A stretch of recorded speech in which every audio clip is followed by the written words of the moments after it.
island of Guam, shelling Jap installations late one afternoon, about 2 weeks before the landings. Suddenly, we noticed strange light flashes from the peak of a nearby hill. The message in Navy code was baffling. I have information. What could this mean? We signaled the unknown party to advance to the beach. We suspected Jap trickery. Keeping our guns trained point blank on that strip of beach, the captain dispatched a boat which proceeded slowly to meet the person who had sent the signal.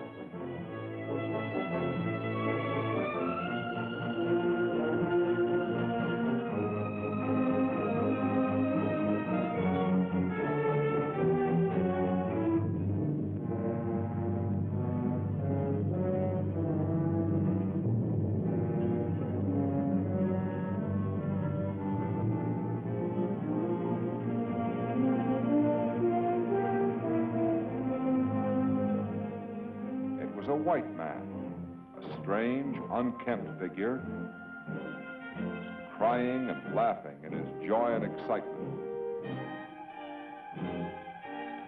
When he was able to talk, he identified himself as radio man George Tweed, United States Navy, the only survivor of the original garrison of Guam.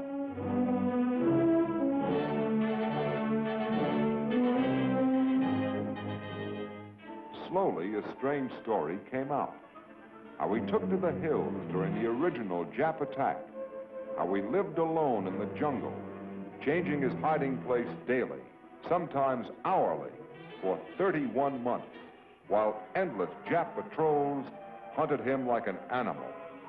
How courageous natives smuggled him food and news and warnings of danger. Here was a Robinson Crusoe who had stood up alone against the whole Japanese empire. When the destroyer with Tweed aboard rejoined the main task force, he was amazed by the size of the fleet, larger even than he'd hoped for during his 31 months of hiding. Battleships, cruisers, destroyers, carriers, so many of them, and assault troop ships and assault cargo ships of a kind that didn't even exist when Tweed became a fugitive. The fleet has come to this staging base, itself so recently in Jap hands, loaded and powered for the attack on Guam. Now, while a band swings out, heavy shells are taken aboard. The finishing touch, the steel that will sting. The big claws, these 14-inch shells, will rip out shore installations, make the landing less costly in American lives. Cans of 40mm ammunition pile up in great mounds on deck. A curtain of fire waiting to be raised if needed. There, across the water, lies Guam. It means much to all Americans, but most to these sailors. They're Guamanians, Americans too.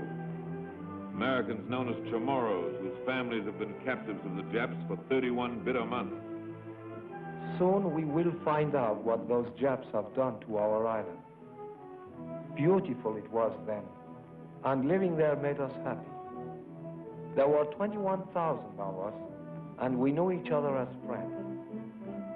Although we were far out in the Pacific, we were proud to be under the American flag. We were content. It was a good life.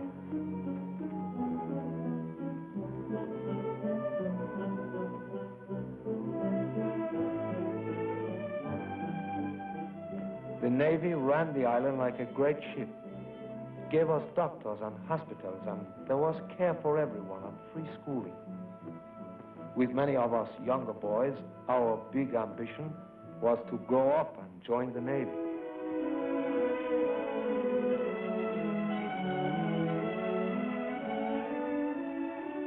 Our older men learned about self-government from the captain who was in charge of the island. We organized our own militia.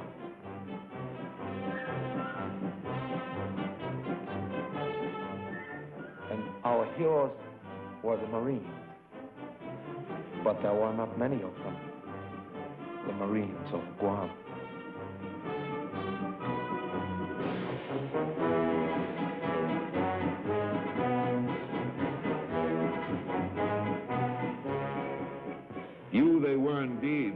plains of Guam.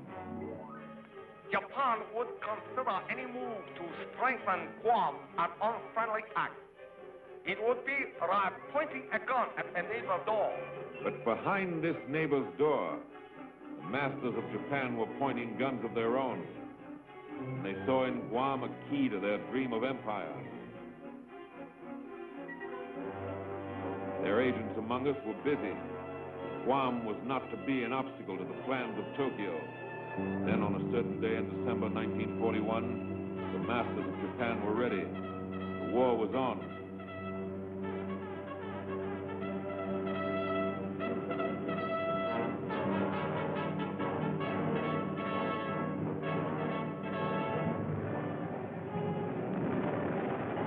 The garrison on Guam, it was over almost before it began.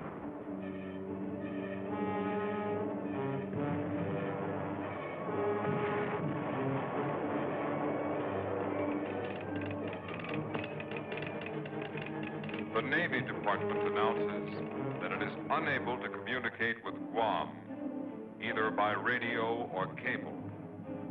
The island has been bombed repeatedly, and Japanese troops have landed at several points. A small force of less than 400 naval personnel and 155 Marines were stationed in Guam. The capture of the island is probable. Guam now belongs to Japan forever. Never again will Americans touch its soil. The return to Guam, we knew, would take many ships. In the months that followed, we built such fleet that we were able to start the march back at Guadalcanal. At this ridiculous rate of advance, America might recover its lost territory in perhaps 200 years. Then we made enough planes to begin whittling down the Jap fleet. We grew strong enough to attack New Guinea. Our Axis allies are pinning America down in Europe. We shall be very much stronger before America is free to move in the Pacific. We built our way out of the sea. With amphibious operations, we blasted Tarawa and the Marshalls. We are willing to sell you land at 1,000 lives per acre. At such a price, we will sell you 1,000,000 square miles if you wish. Then we were ready for the great adventure, an attack on Japanese territory. We conquered Saipan. But not Guam. Guam is secure. Guam is Japan. Guam is Japanese forever. Today, our guns thunder their answer. Our guns are on target. The target is Guam. Few planes come up to meet ours. The island has been plastered for weeks in the air.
Joe. Fire direction center. FDC, urgent.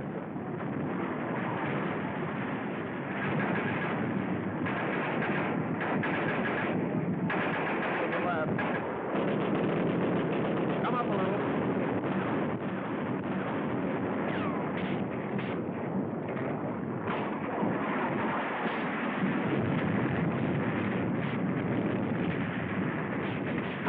Come on, let's go, you guys.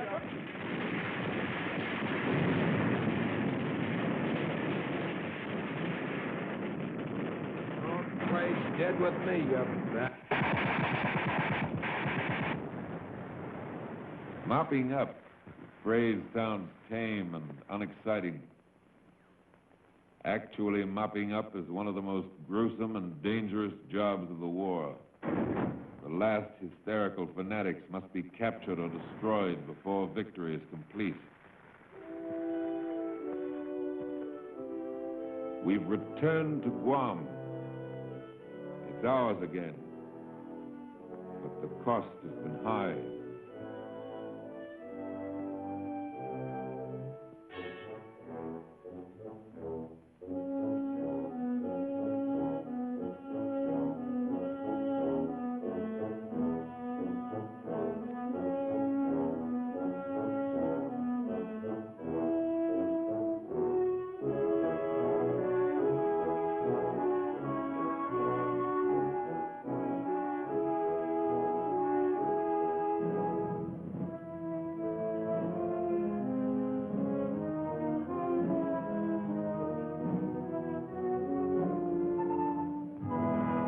One 1,226 Americans died. In dying, each man disposed of 10 Japs. But 1,226 fellow Americans have died. Here are the sons of heaven. These are the members of the divine race. These are the men who set out to conquer the earth. Where now is the imperial arrogance which went forth to destroy the world?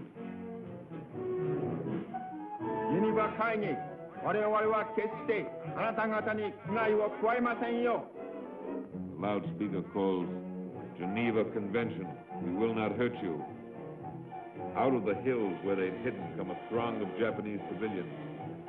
They're bewildered, not so much by the bombardment, though that was severe enough. Their emperor has failed them. Not so long ago, they turned their backs on their sacred mountain and sailed to Guam. This was to be their colony, their promised land, and the Chamorros would be their slaves. They came to stay forever. Now the plans of empire lie in ruin. Guam's destiny as a fortress of Japan has been smashed.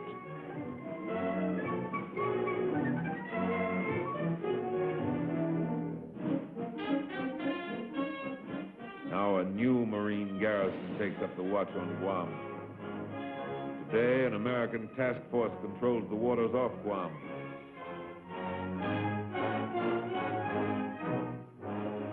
Two months after his rescue, George Tweed, now warrant officer and holder of the Legion of Merit for his aid in the recovery of Guam, returned to the island to prepare a final report on his strange adventure. I came close to dying 100 times during the last 2.5 years, but when those American planes and ships came over, I almost died of joy. All that power, that was a sight for sore eyes. The Navy sure had the stuff. I didn't have to wonder anymore what the folks back home had been doing while I was playing hide and seek with the Japs. But the Japs did a few other things besides chase me around. When they started fortifying, they built up their defenses like mad. They were racing against time. A lot of Chamorro blood was mixed up in that concrete. The Japs forced them to work for practically nothing. And the ones who couldn't stand the gaff were beaten and tortured. I'll bet they were a little too busy to mistreat the natives when we started coming over. Not the Japs, sir. They always find time for that. When they got worried about the Americans coming back, they treated the Chamorros even worse. When the natives could get together in groups, it wasn't for celebration. Not at first. They prayed for their dead. Some of these were victims of terrible butchery. This one had his head cut off for turning it up to a sky filled with American bombers. This one couldn't hide his joy when a Zero crashed into the sea. This one tried to help one of our pilots. This is Jap justice, as I saw it. The Japs brought slavery and misery and death to the natives of Guam. These people are my friends. They saved my life. When I returned, the Chamorros were getting their first good meals in a long time, and their first decent medical care, some of it for babies born during the occupation. I would like to visit them again when the war is over. Until then, I want to do everything I can to knock the hell out of those Japs. I was there in the beginning, and I want to be there at the finish.